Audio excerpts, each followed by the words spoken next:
Words in Imran's poem don't promote disharmony hatred. Words मतलब शब्द या फिर अल्फाज। इन इमरान्स पोम इमरान की कविता में या फिर इमरान की नज़्म में डोंट प्रमोट बढ़ावा नहीं देते हैं डिसहार्मनी। डिसहार्मनी का मतलब है असामंजस्यता या फिर बदअमनी। हेट्रेड मतलब नफरत। पूरी हेडलाइन का मतलब है कि इमरान की कविता में या फिर उसकी नज़्म में जो वर्ड्स हैं, जो अल्फाज हैं, वो डिसहार्मनी यानी बदअमनी या फिर असामंजस्यता और नफरत को बढ़ावा नहीं देते हैं। प्रमोट मतलब होता है बढ़ावा देना, डोंट प्रमोट बढ़ावा नहीं देते हैं। यहाँ पर प्रेजेंट इंडेफिनिट टेंस का यूज़ है। प्रेजेंट इंडेफिनिट टेंस का नेगेटिव सेंटेंस है, इसलिए यहाँ पर डोंट के साथ वर्ब की फर्स्ट फॉर्म का यूज़ है। और सब्जेक्ट प्लूरल है, इसलिए यहाँ पर हेल्पिंग वर्ब भी प्लूरल यूज़ हुआ है। Poem has nothing to do with any religion. SC bench. Has nothing to do with का मतलब होता है किसी से कोई लेना देना ना होना, कोई मतलब ना होना।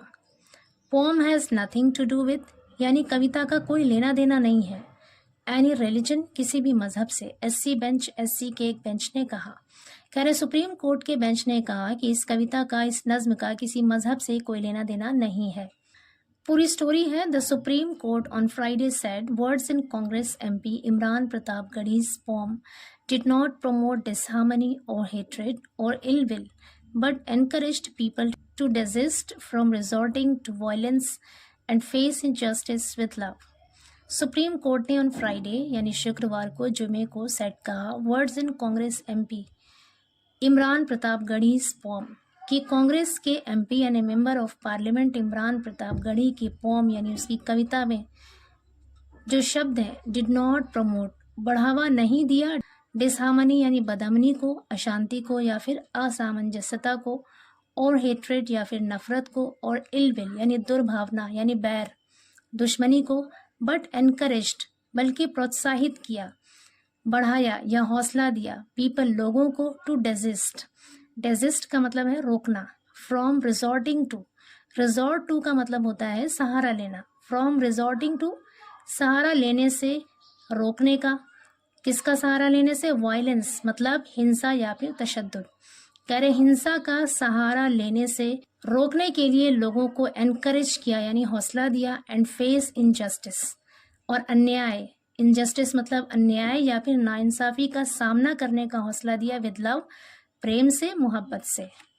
यहाँ से लेकर यहाँ तक पूरा एक सेंटेंस है। इसका मतलब है कि सुप्रीम कोर्ट ने फ्राइडे को कहा कि कांग्रेस MP इमरान प्रतापगढ़ी के पोम में यानी उसकी कविता में जो शब्द इस्तेमाल किए गए हैं उसने डिसहार्मनी यानी बदअमनी या फिर अशांति, और हेट्रेड यानी नफरत, और इल विल यानी दुर्भावना या फिर बैर को बढ़ावा नहीं दिया, बट एनकरेज्ड बल्कि प्रोत्साहित किया या फिर हौसला दिया लोगों को, वायलेंस यानी हिंसा का सहारा लेने से रुकने का या फिर बचने का हौसला दिया, और प्रेम के साथ या फिर मोहब्बत के साथ नाइंसाफी का सामना करने का हौसला दिया या फिर प्रोत्साहन दिया।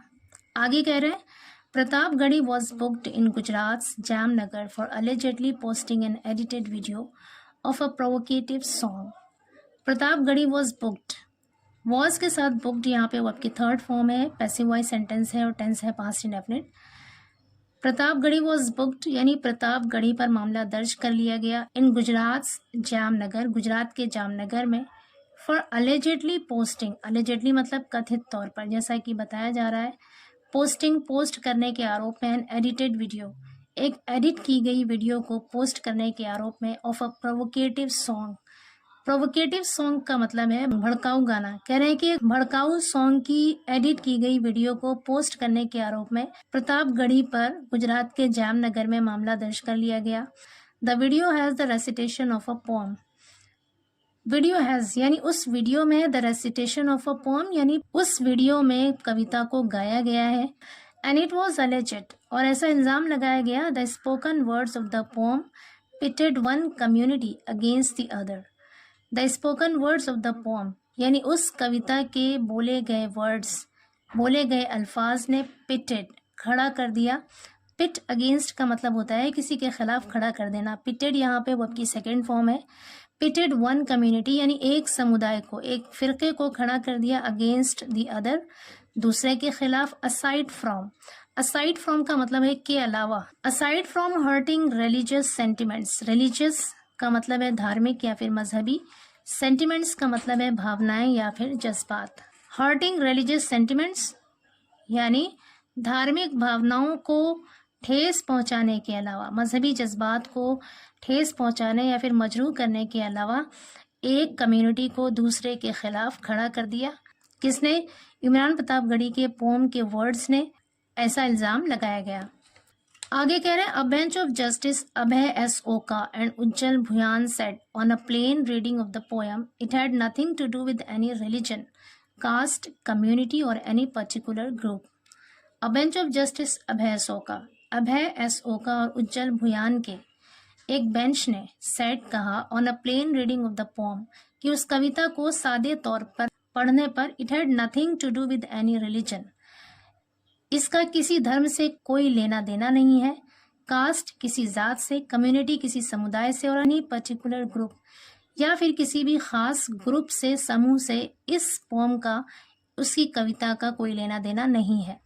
The poem's words do not bring about or promote disharmony or feelings of hatred or ill will. The poem's words यानी कविता के शब्द यानी उस नज्म के अल्फाज do not bring about नहीं फैलाते हैं और promote या बढ़ावा नहीं देते हैं disharmony बदअमनी को और feelings of hatred यानी नफरत की भावनाओं को और ill will या फिर दुर्भावना को यानी बैर को।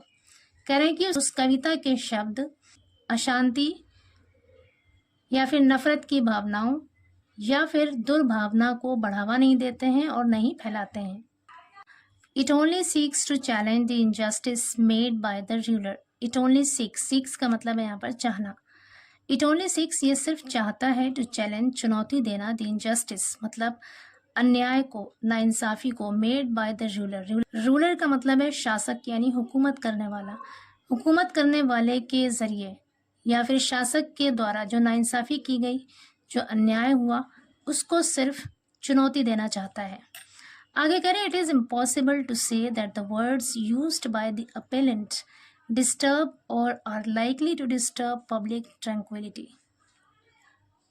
The bench said, it is impossible to say, ये कहना नामुमकिन है, असंभव है। इट इज इम्पॉसिबल ये असंभव है या फिर नामुमकिन है, टू से कहना, दैट की द वर्ड्स कि वो शब्द used by the appellant, appellant का मतलब है अपील करता, करें अपील करने वाले के जरिए इस्तेमाल किए गए शब्द या फिर अल्फाज डिस्टर्ब और are likely to disturb public tranquillity. Disturb tranquillity का मतलब है शांति भंग करना, अमन को भंग कर देना, ख़त्म कर देना। डिस्टर्ब और आर लाइकली टू डिस्टर्ब यानी भंग करते हैं या फिर लाइकली टू डिस्टर्ब भंग करने की संभावना है, यानी ऐसा इम्कान है कि उनके शब्द भंग कर सकते हैं पब्लिक ट्रैंक्विलिटी यानी सार्वजनिक शांति को, यानी आवाम के अमन को। ट्रैंक्विलिटी का मतलब होता है शांति, अमन।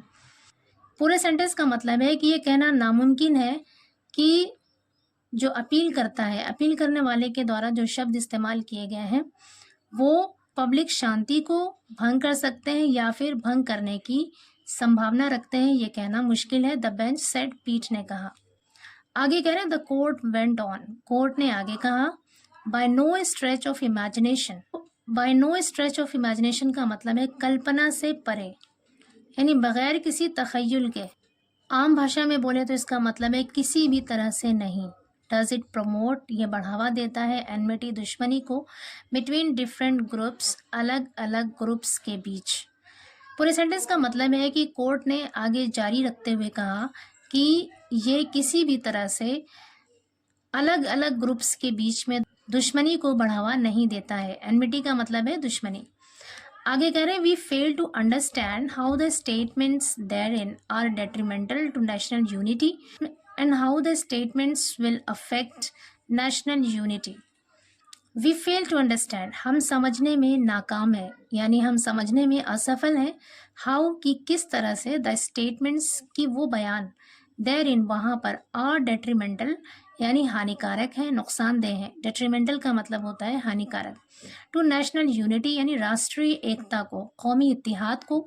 And how the statements will affect, और किस तरह से द स्टेटमेंट्स वो बयान, विल अफेक्ट यानी प्रभाव डालेगा। अफेक्ट का मतलब होता है प्रभाव डालना, असर डालना।